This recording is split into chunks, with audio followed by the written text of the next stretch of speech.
Ինչպես ավելի վաղ տեղեկացրել են երեկ սիրված երգչուհի Տաթև Ասատրյանի մենահամերգներ։ Նոյեմբերի 1-ին տեղի ունեցավ երգչուհու այս տարվա թվով երկրորդ մենահամերգը, սակայն նոյեմբեր ամսին երգչուհին նախատեսել է 4 մենահամերգ։ Արդեն 3 դրանցից մեկը տեղի ունեցավ։ Բանն այն է, որ երգչուհին յուրաքանչյուր մենահամերգի մասին հայտարարելիս ընդամենը օրեր անց գրանցեց, որ իր բոլոր տոմսերը իսպառ սպառվել են։ Ըստ այդմ երգչուհին օր-օրի հայտնեց նաև երկրորդ, երրորդ եւ այդպես նաև չորրորդ մենահամերգի մասին։ Այս պահին միայն առկա են չորրորդ մենահամերգից տոմսեր։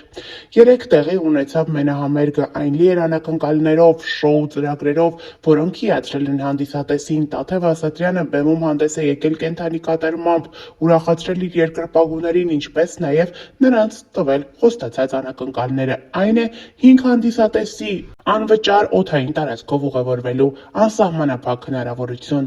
Հավելենք նաև, որ ավելի վաղ ներկայացրել էինք, թե ինչպես էր Թաթա Սիմոնյանը բեմ բարձրանում եւ Տաթև Ասատրյանին նվիրում ծաղիկներ, որից հետո նրանք համատեղ կատարում էին իրենց վերջին աշխատանքը, որը ընդամենը օրեր առաջ են ներկայացրել։ Նշենք նաև, որ մեր աչքից չի վրիպել, որ հերթական անգամ բեմում է եղել նաև փոքրիկ Նժդեհը, ով ինչպես Տաթև Ասատրյանն է խոստովանում, բավականին մեծացել է։ Տաթև Ասատրյանն իր խոսքում նշում է, որ հաջորդ մենահամերգին, որը նախատեսվում է լինել մարզադաշտում, Նժդեհը արդեն կլինի իր հասակին։ Նշենք նաև, որ Տաթև Ասատրյանը նշել է, որ Նժդեհը պարապում է, սովորում է եւ ցանկանում է երաժիշտ դառնալ։ Տաթևը նշել է, որ միայն լավ սովորելու արդյունքում մոտ ապագայում Նժդեհին կարելի է տեսնել իր բենդում։ Ներկայացնում ենք այս հիշարժան օրվա բացառիկ կադրերը առանց մեկնաբանության։